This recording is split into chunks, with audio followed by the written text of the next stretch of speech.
Barn burner report. Phoenix Racing Honda to sit out pro motocross. Hey everybody, Walter Wanders, buckle up, strap in. I got a hard-hitting, pull no punches, no sugarcoating it, no rainbows, no sunshine. I'm just going to give it to you and give it to you straight. We got a good one to unpackage today. Buckle up, strap in, hold on to your hats and your glasses as I blow the lid off the U.S. moto industry. Why, you ask? Well, of course, I'm going to tell you. Nobody else will. Nobody else is blowing the lid off it. It would appear we're sugarcoating it. We're tap dancing around the elephant in the room. If you're new, please subscribe. Subscribe right away. Never been a more important time in moto history to get centered and surrounded with like-minded people. Iron will sharpen iron. We're going to sharpen some moto iron today. Buckle up and strap in. Hold on to your hats and your glasses. This is going to be a barn burner, to say the least. You know, recently, because Supercross is over and the way that it ended, like I almost fell asleep. Like the way it ended was just very unceremonious. Like I feel bad on one hand for Honda because they finally got their elusive big bike championship over 20 years that they've been waiting since Ricky brought it to them. They've gambled and rolled the dice, spent gazillions of dollars to try to get that, and they finally got it. But unfortunately, no matter what anybody wants to tell you, there was an asterisk next to that one because it came down to the final round, unceremoniously handed to their rider on a silver platter.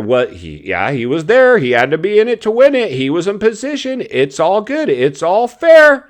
But the realities are it's not the way as a racer. You don't want to just have it handed to you. You want to go out there and earn it. Now, Chase is probably laughing all the way to the bank, but I'll tell you who's not laughing all the way to the bank. Phoenix Racing Honda. They're another good satellite team. They're like, we're not going racing the outdoors. It's a disaster. Why? See, no one's telling us exactly that I'm aware of, and if you know, leave it in the comments below. No one's telling us exactly why they're not going outdoors. Well, for one, outdoors is expensive to do, and it pays less. You see, you get a 40 rider gate. It's going to be full of, it's great if you're a privateer and it's coming into your area.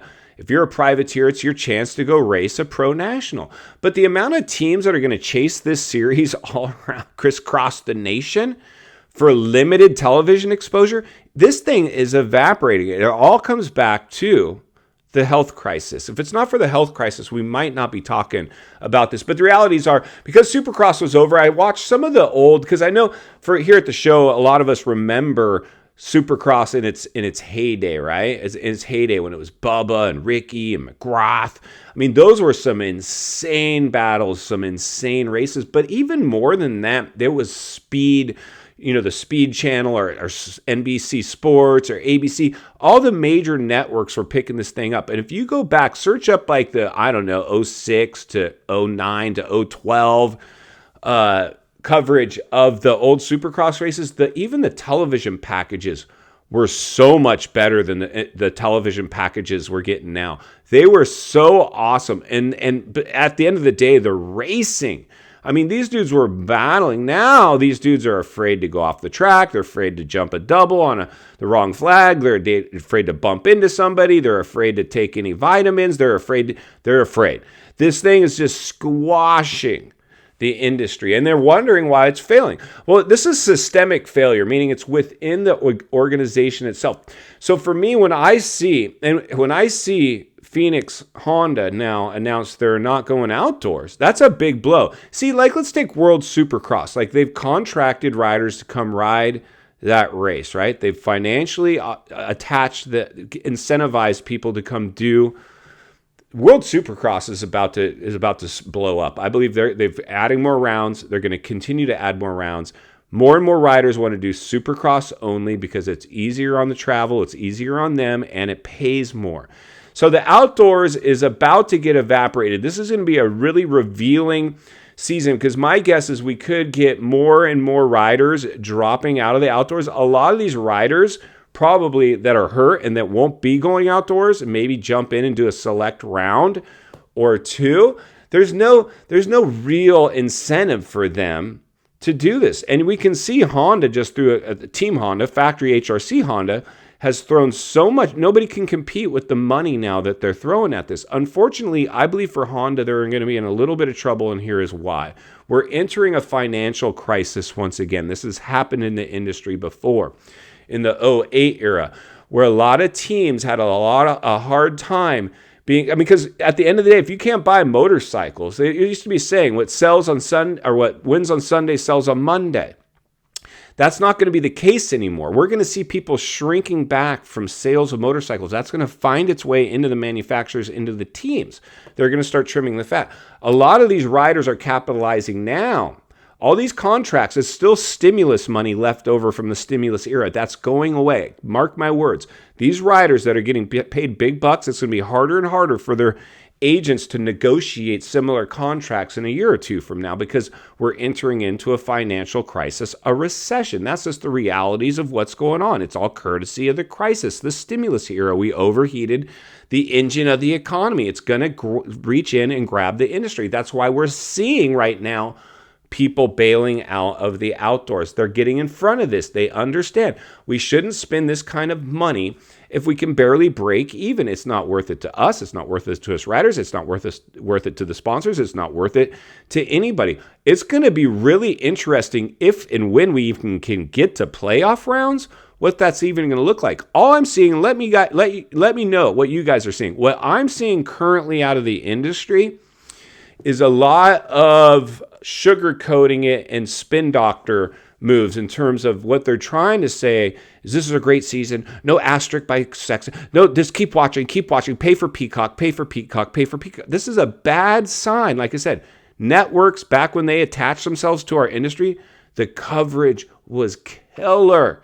The coverage was so good. If you watch any of those old races compared to the coverage we get now with streaming platforms, these companies like Peacock, they can't pay for what we used to get out of NBC Sports or Speed World or any of these high-flying networks used to pour money into our industry. Because I've reported back when I was in the industry and I had to sell the industry to sponsors, I'd always let them know our sport, Supercross, is the second most televised motorsport, only behind NASCAR, and its growth index shows us passing NASCAR. That's where we were. Now we're going the opposite direction, grasping at straws, reformatting the whole series itself because there's just nothing else we can do. And so as they continue to try to push borderline woke agendas on us, they're not cool, punk rock, hardcore, nothing. It's cookie cutter, it's squeaky clean, it's electric bikes and bicycles. It's all to try to tap into your kid now, to how to sell your kids products. So for whatever reason, Phoenix Honda is out. I anticipate more riders and possible teams will drop out. We're going in with an evaporated field into the outdoors. It's going to be hardcore. I don't know what the data is. I have to imagine television coverage, or views rather in this case, because there is no more television coverage unless it's delayed coverage on one of the networks for select rounds. There's no full coverage of these rounds anymore. The data has to show our views are suffering. And even if you try to usher in the new face of the sport, he's the new Bubba Stewart. It's Jetson Donuts. He ain't saving the industry. And final thoughts I come to you as a friend, as a content creator, as a moto guy that wants to see you not only win on the track, off the track, understanding the waters we're swimming in now. Shark infested. The organization has systemic failure from the inside out. It's going on a downward trend. Teams are dropping out. Factory riders are evaporating. It's all spelling disaster. And I'm going to be here to blow the lid off every step of the way because it's not only what we need, it's in fact what we deserve. If you appreciate the content, I want to humbly ask you to give the video a like, subscribe to the channel, leave a comment below. I'd love to hear from you. Social media links in the description of this video if you'd like to contact me there. And if you enjoyed this video, I think you're going to love the next video on your screen. And there's an easy subscribe icon for your convenience. As always, thank you for your time. Don't go over the bars today. I'll see you on the next video.